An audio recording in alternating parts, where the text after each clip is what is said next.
2026 সালের বইমেলা নিয়ে বিভিন্ন রাজনীতি হলো। আমরা দেখলাম যে প্রথমে ফেব্রুয়ারির 1 তারিখে বরাবরের মতো বইমেলা হওয়ার কথা ছিল, কিন্তু তারা ডিসেম্বরে একটা ডেট ঘোষণা করলো বাংলা একাডেমি।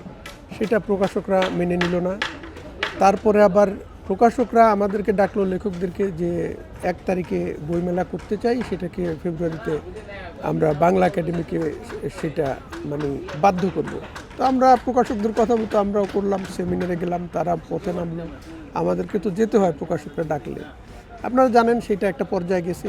শেষ পর্যন্ত আসলো হলো 20 তারিখে বইমেলা হবে, তারপরে 25 তারিখে বইমেলা হবে, এখন সর্বশেষ 26 তারিখ একটা ডেট আমরা পাইছি। আর মাঠে যেই কাজ দেখতে পাচ্ছি আমরা, তাতে এখন আমাদের প্রত্যাশা যে আগামীকাল থেকে বইমেলা শুরু হবে। কিন্তু যদিও আপনি দেখতেছেন যে প্রকাশকদের স্টল এখনও ঠিক হয়নি, ঠিক সেইভাবে আমাদের লেখকদের বই নিয়েও আমরা প্রস্তুতি এখনও সম্পূর্ণ করতে পারিনি।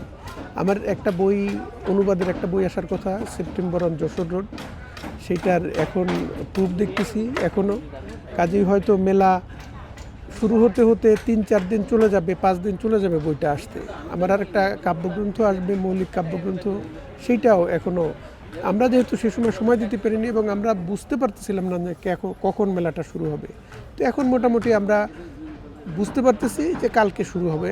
আমাদের বাংলা একাডেমি কার্ড আমন্ত্রণও জানিয়েছে, আগামীকালকে আমাদের প্রধানমন্ত্রী আসবেন এখানে, সেখানে উদ্বোধন করতে।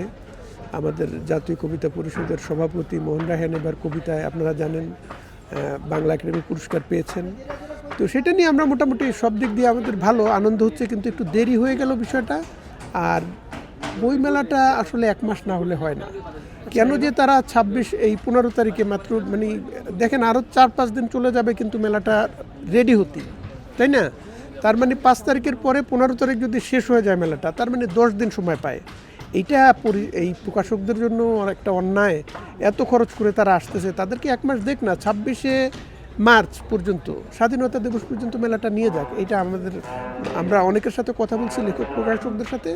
আমরা বাংলা একাডেমি এবং সংস্কৃতি মন্ত্রণালয় এটাতে কথা বলবো যে অন্তত 1 মাস রাখা হোক। ঈদের দিন হয়েছে, কী হয়েছে? ঈদের দিনই তো মানুষ বেড়াতে আসে, ছুটিতে আসে, সবাই বইমেলাতে ঘুরতে আসবে ঈদের দিন। তো এইভাবে আমরা চাই মেলাটা 1 মাস রাখুক। পাঞ্জাবের জগতে একটি বিশ্বস্ত নাম, শাবাব এথনিক ওয়্যার। দেখেন, রোজা কোনো বিষয় না। রোজা নিয়ে কি আমরা কি ঘরের ভিতরে বসে থাকি? যার অফিস সে অফিস করে, যার ব্যবসা সে ব্যবসা করে, যেই ছাত্র স্কুলে যাওয়ার স্কুলে যায়, তাই না?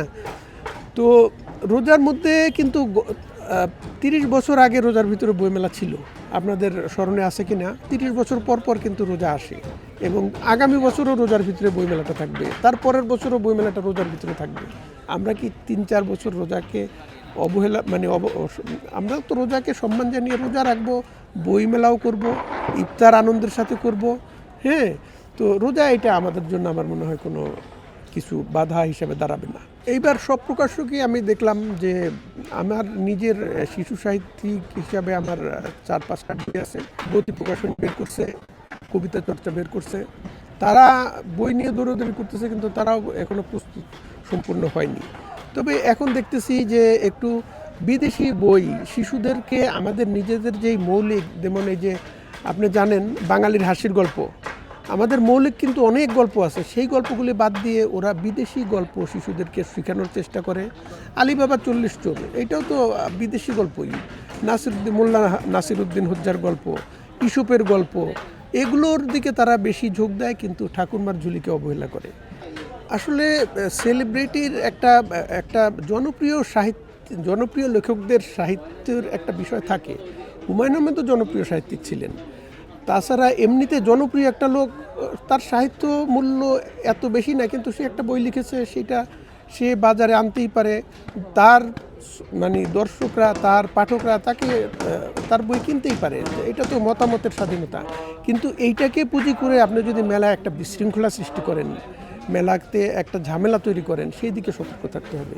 আপনারা জানেন একসময় হুমায়ুন আহমেদকেও কিন্তু এই ভিড়ের জন্য একসময় বলা হয়েছিল আপনি মেলায় আসেন না, বাংলা একাডেমি কর্তৃপক্ষ বলেছিল। গতবারও আমি দেখলাম একজন লোক, আমি নাম বলতে চাই না, এবং তার স্ত্রী খুব তরুণী, মিজান পাবলিশার্স থেকে বইটা বেরোইছে, মিজান পাবলিশার্স থেকে আমারও বই বেরিয়েছিল।